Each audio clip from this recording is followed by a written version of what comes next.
Jaw-dropping admission just came out about one shocking thing Trump secretly did, Obama didn't.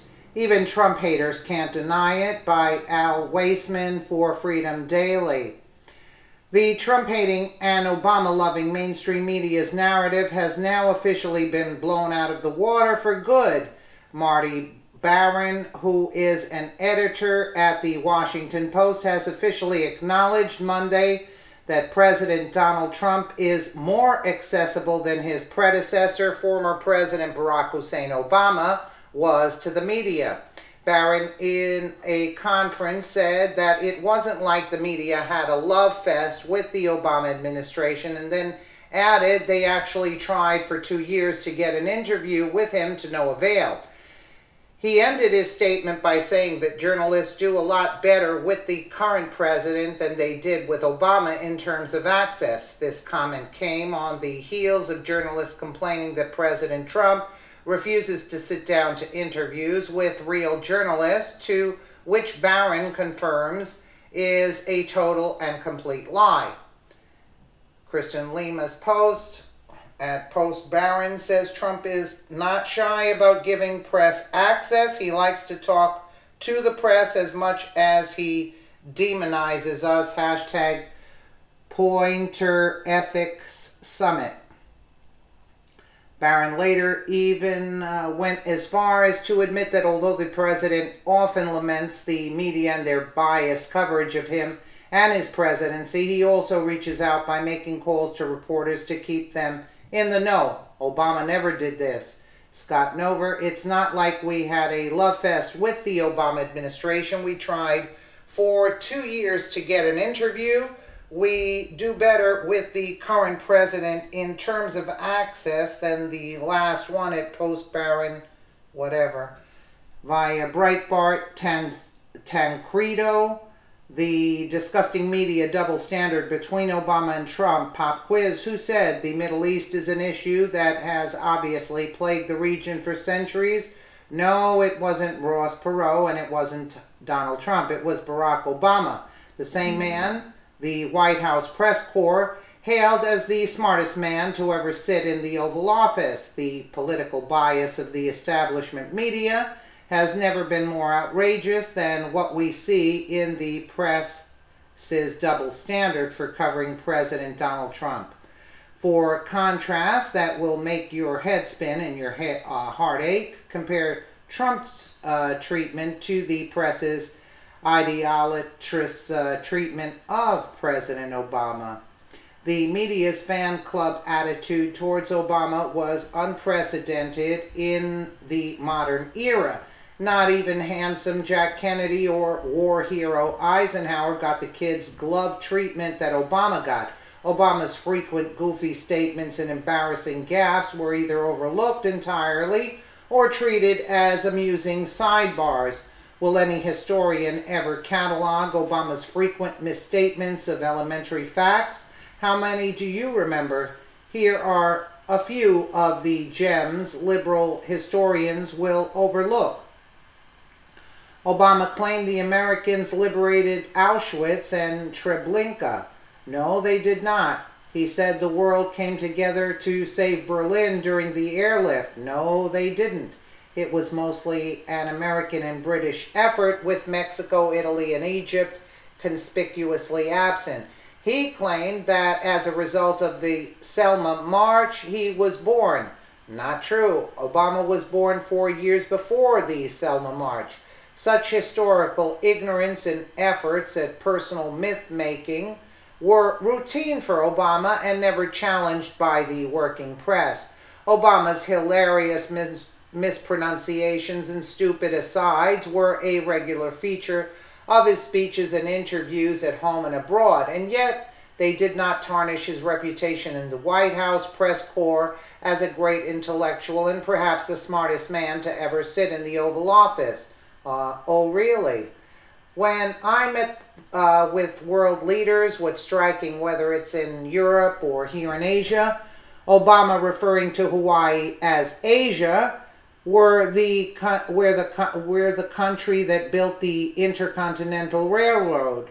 No, it was a transcontinental railroad, and it did not and still does not connect us to South America. One such translator was an American of Haitian descent, representative of the extraordinary work that our men and women in uniform do all around the world. Navy Corpsman Christian Broussard. Obama mispronounced corpsman as corpsman. What I was suggesting, you're absolutely right, that John McCain has not talked about my Muslim faith. Obama mistakenly says Muslim faith instead of Christian faith during an interview with ABC's George Stephanopoulos. Just this past week, we passed out of the U.S. Senate Banking Committee, which is my committee, a bill to call for divestment from Iran as a way of ratcheting up the pressure to ensure that they don't obtain a nuclear weapon. Obama was not a part of that committee. On this Memorial Day, as our nation honors its unbroken line of fallen heroes, I see many of them in the audience here today. Our sense of patriotism is particularly strong. Obama referring to fallen soldiers that somehow miraculously is in the crowd for his speech. I've now been in 57 states. I think one left to go. Self-explanatory. The point I was making was not that grandmother harbors any racial animosity. She doesn't, but she is a typical white person who, if she sees somebody on the street that she doesn't know, there's a reaction that's been bred in our experiences that don't go away and that sometimes come out in the wrong way, and that's just the nature of race in our society. Obama's comments on his grandmother's reaction to people of another race as a typical white person. In case you missed it this week, there was a tragedy in Kansas. 10,000 people died, an entire town destroyed. Obama talking about a Kansas tornado where 11 people died. Oh my God. Now compare the worshipful treatment of Obama to what Trump has experienced since winning the election on November 8th.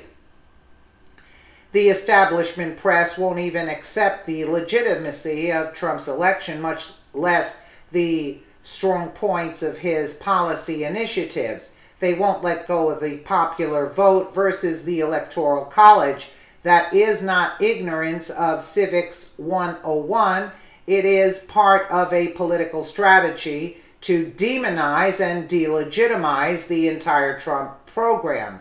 The media has openly joined the campaign by the Democratic Party and the social justice left to deny that President Trump has any policy mandates whatsoever. The narrative is this: since his presidency is illegitimate to begin with, it is okay to use violence to obstruct him at every point. Trump is justified and very smart to communicate with the American people directly and not expect the media to convey his messages fairly. Too many of them have become angry partisans in the left's demonization strategy, and they need to be short-circuited. Conservatives and constitutionalists have seen media bias for half a century, and America has survived it, yet never has that bias and that vituperation been so uniform and vicious as what we see waged against President Trump when it is coordinated with the near uniform cultural bias in the entertainment and educational institutions. A triad of treachery emerges to challenge the very foundation of civic order. If Barron's statements are indeed true, then this proves beyond any shadow of a doubt that the media was indeed afraid to take on President Barry Soetoro because of the color of his skin. To say something against him would have been spun into a racist incident. Just look at all the names liberals call President Trump, while no one was allowed to mention Obama's middle name, nor the fact that the man has ears that give Dumbo a run for his money. The media should never be afraid to criticize any president, no matter what the race or gender that president may be.